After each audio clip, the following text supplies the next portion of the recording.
Affirmative action is created to combat discrimination and prejudice against certain races, religions, ethnic backgrounds, and other minority groups. It was instituted by President John F. Kennedy in 1961, 3 years before the Civil Rights Act of 1964 was passed. This act legally abolished discrimination of any kind.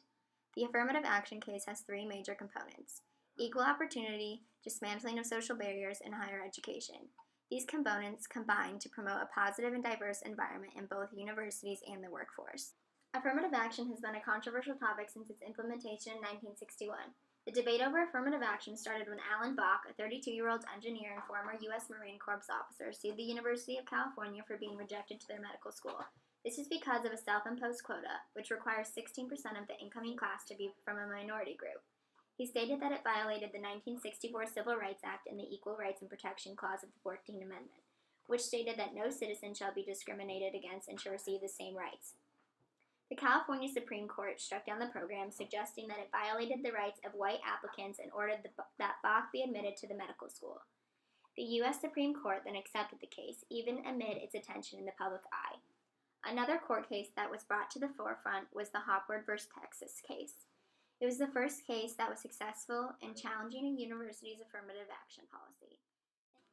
In this case, 4 white plaintiffs who had previously been rejected from the University of Texas at Austin School of Law challenged the admissions policy of the university on the grounds of equal protection, and in 2003, 7 years later, after the notion prevailed as a precedent in the U.S. Court of Appeals for the Fifth Circuit, the Hopwood decision was repealed by the U.S. Supreme Court. The final court case is Fisher v. Texas. Fisher v. University of Texas, which has surfaced in the media and illustrates the controversial side of the affirmative action notion. In this case, a young woman named Abigail Fisher claimed that she was denied acceptance into the University of Texas because she was white. She states that other students of different racial backgrounds who attended her school were being accepted into UT with lower grades and fewer extracurricular activities. This case was taken to the Supreme Court, where it was ruled in a 4-3 decision that the programs and policies imposed by the university were constitutional. This case caused affirmative action to be recognized as a controversial issue by the mainstream media.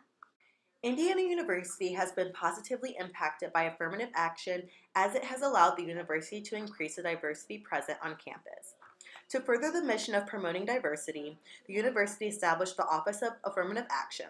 Along with this office, IU has also developed several programs that provide minority students with extensive support. Hudson and Hollins, a scholarship and support program for high-achieving underrepresented minorities, is an example of this. Hey Morgan, what's up? Oh, nothing. Just scrolling through the Hudson and Hollins scholarship page. This is a program that follows through with the affirmative action policy and allows underrepresented minorities to receive scholarships. Wow, that's amazing. There are also several culture centers dispersed throughout campus that were established in order to promote the affirmative action policy. La Casa is a Latino-Latina culture center whose establishment was to achieve a greater historical, political, and cultural awareness regarding Latinos and Latinas through educational and social programs. Another cultural center seen on campus is the Neil Marshall Black Culture Center, which was established as a means of creating and facilitating activities that challenge, support, and contribute to the continued development and success of Black students. The last culture center established on campus was the Asian Culture Center. This center aims to promote awareness and understanding of Asian and Asian American cultures, history, and issues at IU and in the Bloomington community. The existence of these programs show how IU has benefited from affirmative action. Affirmative action affects a wide variety of people at IU. Racial and ethnic minority students receive the greatest benefits as they are often underrepresented in higher level educational institutions. However, contrary to what many people might believe, people who are not members of minority groups also stand to benefit from affirmative action policies. It is well documented that diversity is highly beneficial. This is because it allows new ideas, cultures, and ways of thinking to mix together, opening people's minds and enriching their lives, thus benefiting everyone. Students are not the only people on campus affected by the affirmative action, however. Faculty and administrators of programs such as Hudson and Holland monitor and manage the affirmative action policies at Indiana University, thus promoting equality and diversity throughout campus. Affirmative action has not caused any major legal issues at Indiana University. However, many other colleges have had legal problems because of it. In 2003, for example, the University of Michigan Law School denied the admission of Barbara Grutter, a white resident of Michigan with a 3.8 GPA and a 161 LSAT score. Grutter decided to sue the University of Michigan Law School, declaring that the school racially discriminated against her, a violation of the 14th Amendment. She believed that she was not admitted because of the institution's use of race as a predominant factor in admissions. In a 6-2 decision, the Supreme Court ruled that the University of Michigan's Law School's graduate admissions program was unconstitutional. Even though this case did not directly involve Indiana University, it still had the potential to affect the affirmative action policies on campus. However, since Indiana still gives its citizens the right to vote on the issue, the policies are unlikely to change soon. And luckily that is the case, that there are no issues with affirmative action, for Indiana University receives funding from the state of Indiana. For instance, from 2012 to 2013, Indiana University received $138 million from the state of Indiana alone. To continue receiving money from the state, IU is required by the government to have affirmative action and promote equal employment for all. If it does not follow these requirements, the university risks losing millions of dollars in state aid. Yet, as said earlier, IU has no issues or changes in its affirmative action plan and has had an increase in student diversity. 1 in 5, or 20% of the incoming freshman class, are from minority groups, which may seem like a small amount, but when compared to the state makeup by race and ethnicity, only 15% of residents are from minority backgrounds, as well as an increase of students coming from multiracial and cultural backgrounds, and little over half of the IU student population are females, which is another group that has historically been underrepresented in education. Where Indiana is failing, however, is diversifying their faculty and staff. 87% of faculty is white, which is above the state's percentage, and diversifying the curriculum to focus on diversity issues.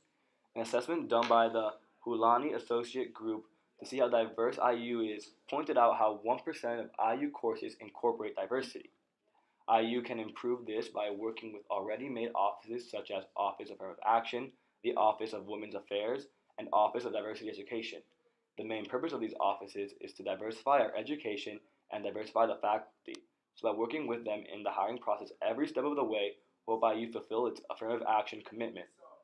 For the curriculum aspect, IU can create classes which focus on diversity and issues faced by all groups.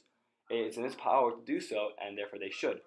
Moving from there, the university can spread out events like Culture Fest, which shows the campus diversity over the course of months instead of having every culture presented in one day, allowing students to experience every culture at a single time.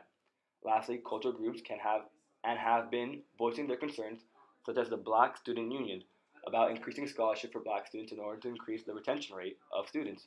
All IU has to do is listen, and they will be able to have and maintain a diverse campus in all aspects.